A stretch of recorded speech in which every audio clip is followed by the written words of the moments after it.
The wind came off Lime Bay cold enough to bite through wool.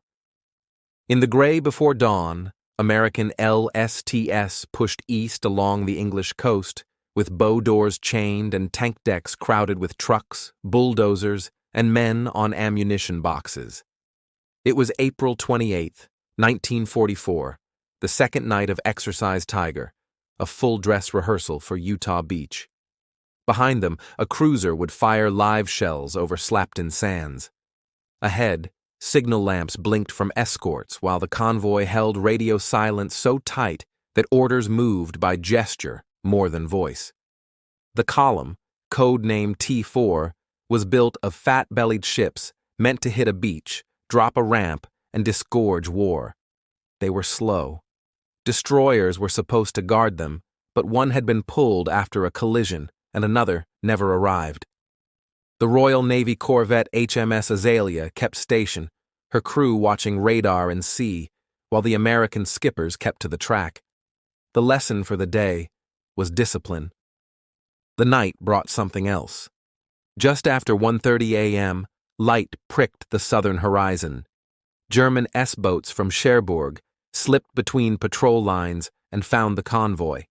They lived on speed and angles, closing, firing, and cutting away before the wakes of their torpedoes were noticed. On LST 507, men topside saw a glow and mistook it for a flare. A white scar rose along the starboard side. The hit landed amidships. Steel flexed. The tank deck went dark except for a flame running along spilled gasoline. Somewhere below, a man screamed a friend's name and got only the rush of air where bulkheads had been.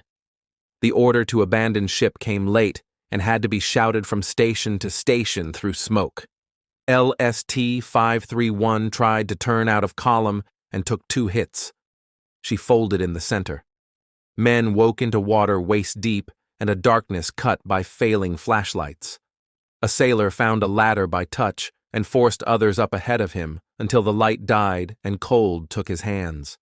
Above, rafts tore loose and pinwheeled across the deck as the bow lifted. The stern sank under them like an elevator.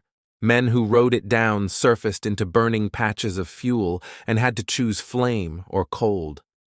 LST 289 lived through her hit. Fire ran along the deck. Gunners kept tracers on shapes that flashed at the edge of vision and were gone before aim settled. Azalea fired star shells and called for support. The calls went unanswered too long. British and American sets sat on different frequencies. Radio silence that fit a rehearsal did not fit an ambush. When destroyers churned toward Lime Bay, the S-boats were already ghosts. In the water, the exercise dissolved into survival.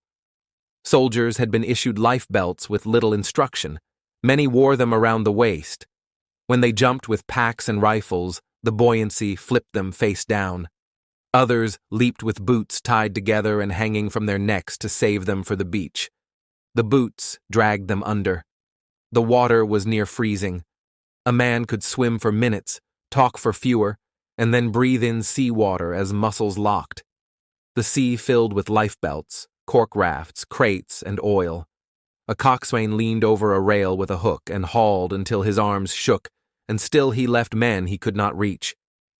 Before dawn, Slapton Sands sat ahead under the low arc of live naval fire for the day's planned landing. Officers on the beach waited for craft that would not arrive and wrote times that meant nothing anymore. Far back in the bay, survivors were hauled over rails, shocked into silence. A petty officer had to pry a man's hands from the lifeline because they had stiffened on the rope. By full light, the counting began. The numbers climbed as they always do after a night fight, slow at first, then in steps that made officers stop talking. By week's end, the tally settled at 749 Americans dead, sailors and soldiers lost in rehearsal for Utah.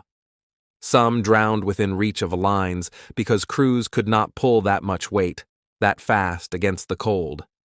Some burned. Others rode rafts past the search line and vanished in fog. Tugs swept the bay, and local fishermen brought in the living with hands that smelled of diesel and salt. The facts of broken protection and mismatched radios landed beside a problem no one could print. Some of the missing carried invasion papers.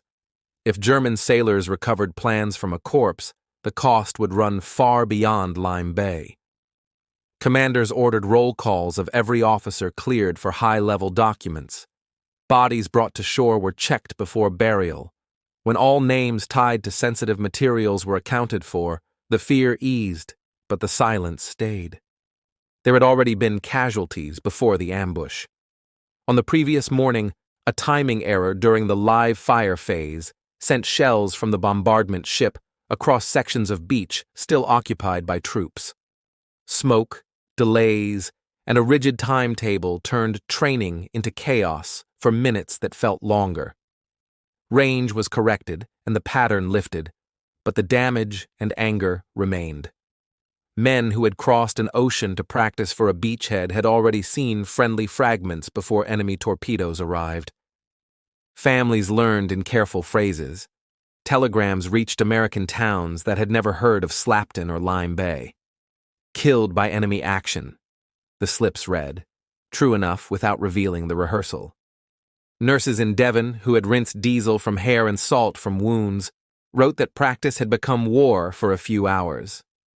British civilians kept the agreed silence and opened kitchens for the survivors.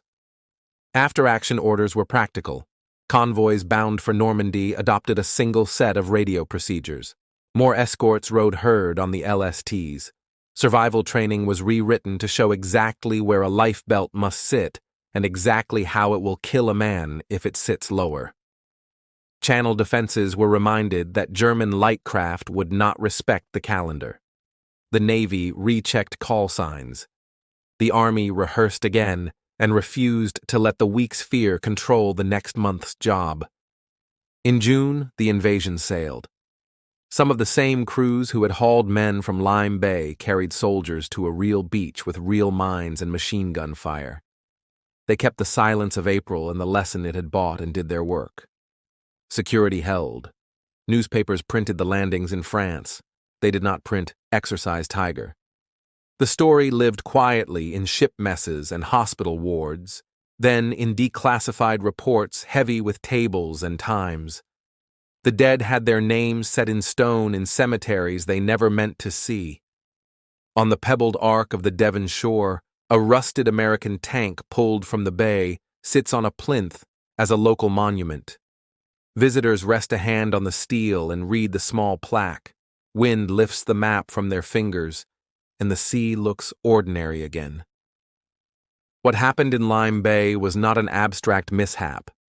It was a line of decisions that met a night patrol from Cherbourg. Then the sea finished the work with cold. The men who died were dressed for a lesson. They paid as if it were the day itself. The few who swam or were pulled aboard carried that lesson to Utah Beach, where it saved men they would never meet. Stand above Slapton now, and you see the same hard beach and the same long curve of water where live shells once arced. The channel still bullies the shore. In evening light, the tank turns the color of old pennies. A gull steps across the stones like an inspector. Listen, and there is only surf, and it is easy to understand why the rehearsals came here. Across a short map, it looks like France. On one spring night in 1944, it served too well. Thank you for listening to Last Post History. Subscribe for more true stories from the world at war.